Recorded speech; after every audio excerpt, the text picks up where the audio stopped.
I'm going to try the art of the microphone. We'll see how it goes.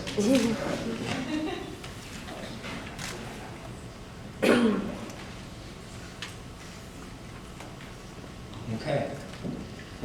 I'm going to talk to you today about the benefits of believing in free will, in that we have the ability to choose where to place our attention.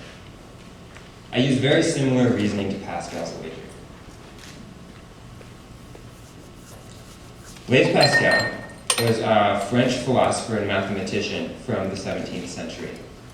He argued that if we believe in God, we stand to gain. If it turns out that God doesn't exist, we haven't lost anything. But if we choose not to believe and God does exist, then we stand to lose. Today, I argue that by believing in free will, we stand to gain the lives we each desire, individually and collectively in our own way.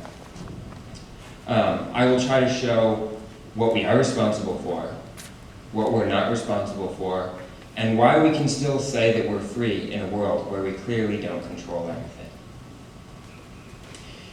If life is a river, and each human being is a canoe, in their own canoe on that river, then we can't control whether or not we hit rapids.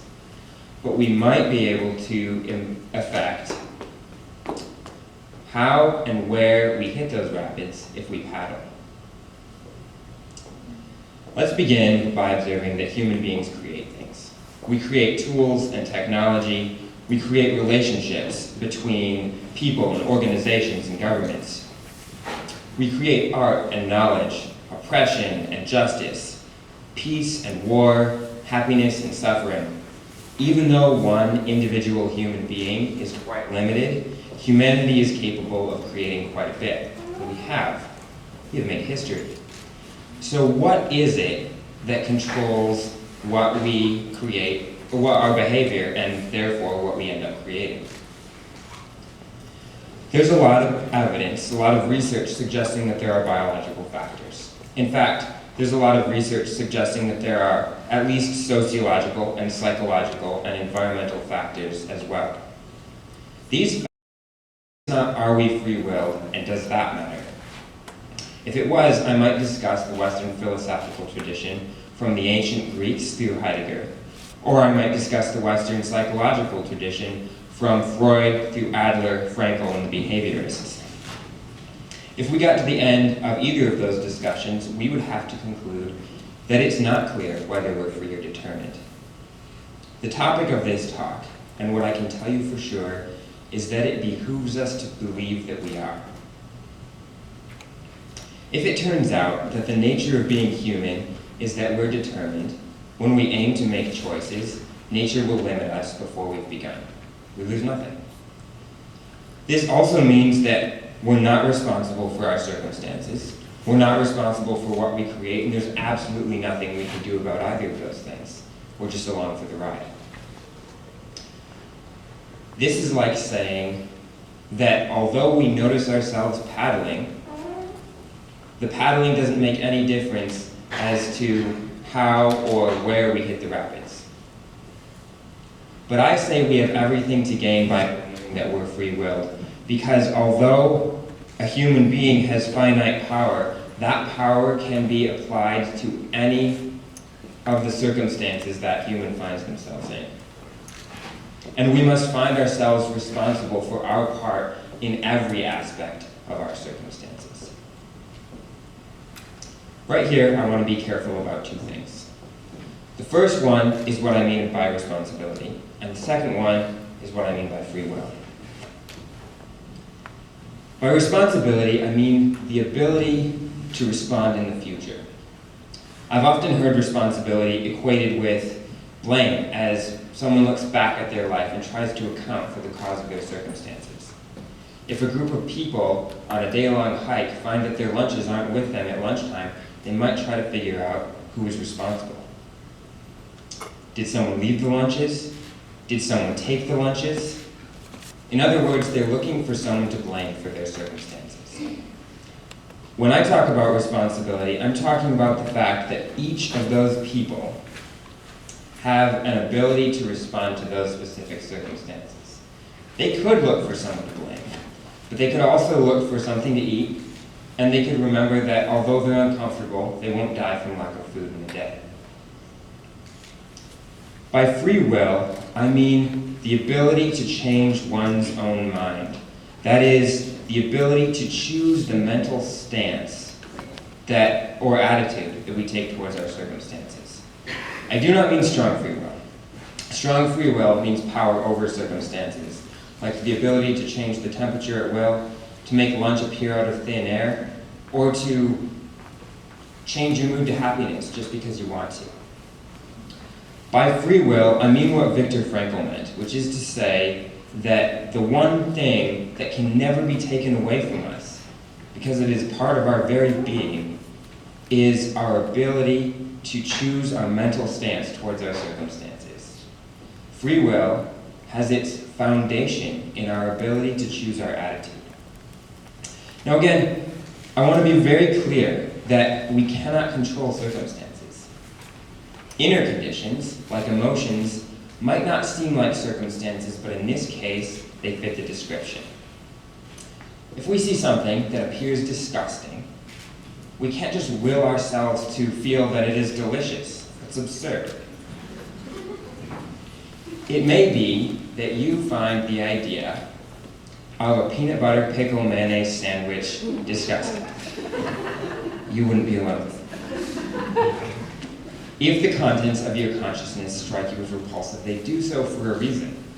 For many of us here, it may be that we're not in the habit of combining peanut butter, pickles, mayonnaise into a sandwich. From an evolutionary perspective, an organism that has a disgust reaction to new foods is less likely to ingest a lethal amount of something that's gone bad, or simply wrong, as the case may be with a peanut butter, pickle, mayonnaise sandwich. What we have the power to do is choose where to place our attention. If you try the sandwich, you can focus on the actual experience, or you can focus on the disgust reaction you had prior to the experience. If you like sweet and sour chicken, I can almost guarantee that a peanut butter pickle mayonnaise sandwich isn't as bad as it sounds.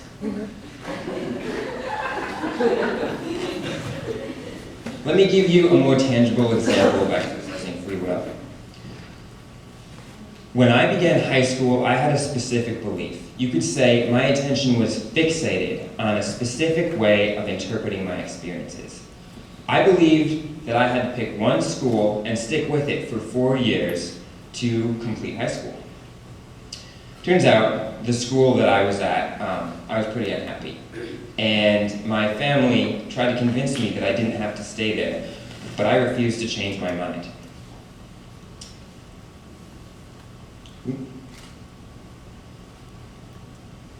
That is the seat of free will. I refused to change my mind, and there was nothing they could do about that. They could have forced me to go to another school, but without my participation, my mind wasn't going to change. This was like saying that for some reason I believed that I had to run the river only on the right side to get downstream. If I strayed over onto the left, I wouldn't get there. My family could have used their boats to shunt my boat over onto the left, but I still would have believed that I had to be on the right. Somewhere in my second year, I'd had enough, and I changed my mind. I decided that just because I valued completing high school didn't mean I had to stay at one school for 4 years. And the next 2 years were a completely different experience. And yes, it was because of where I was and who I was with and what we were doing. And none of those things would have been a part of my experience had I not first changed my mind. Again, my folks could have forced me to go to that new school without my participation. But without my participation, my mind never would have changed. And because I was the one that made the choice, I actually had to change my attitude before I could move ahead with that decision. In this way, my mindset made a whole new experience possible. Even though I wasn't in control of my circumstances, They were a part of my experience because I had changed my mind.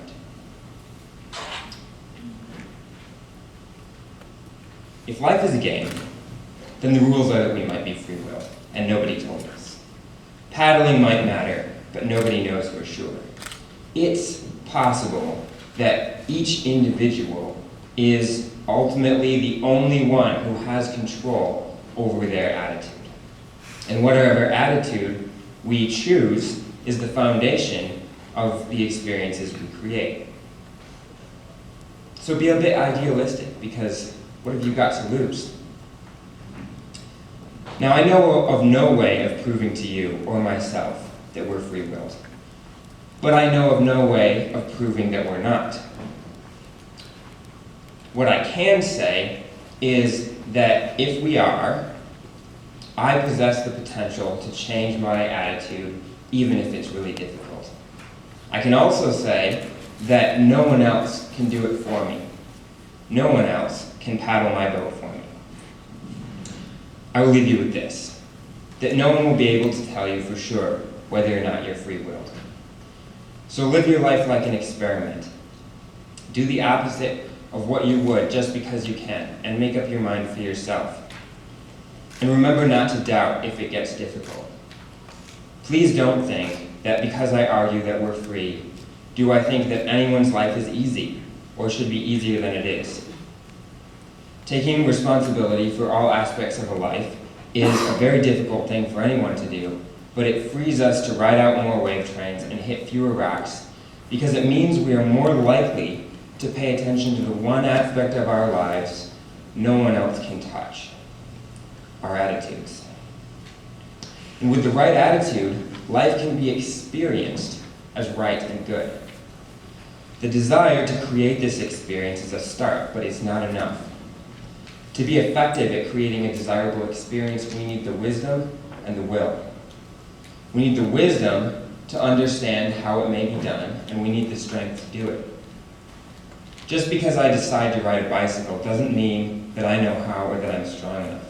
But just because I lack strength and know-how doesn't mean that I never will. Remember that difficulty is not proof that we're not free-willed. Remember that the way the wisdom and the will are developed is by continuing to choose an open-minded attitude despite a lack of instant gratification. It was this attitude that created the light bulb, that crossed oceans, that put humanity in space, and made possible all the accomplishments of our world today, for better or for worse. The potential that each human being lives with, every instant of their lives, is the ability to choose where to place their attention to influence their attitude. Free will affects attitude. Attitude impacts what we're able to do.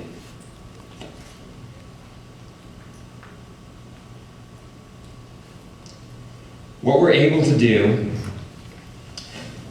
impacts what we do to, for, and with each other and the world. So I implore you, even though I can't prove anything to you, act like you're free-willed. Learn as much as you can about how your attitude, the belief with which you guide your experience, affects you and those around you, and together we will create an experience of life more worth living. Thank you.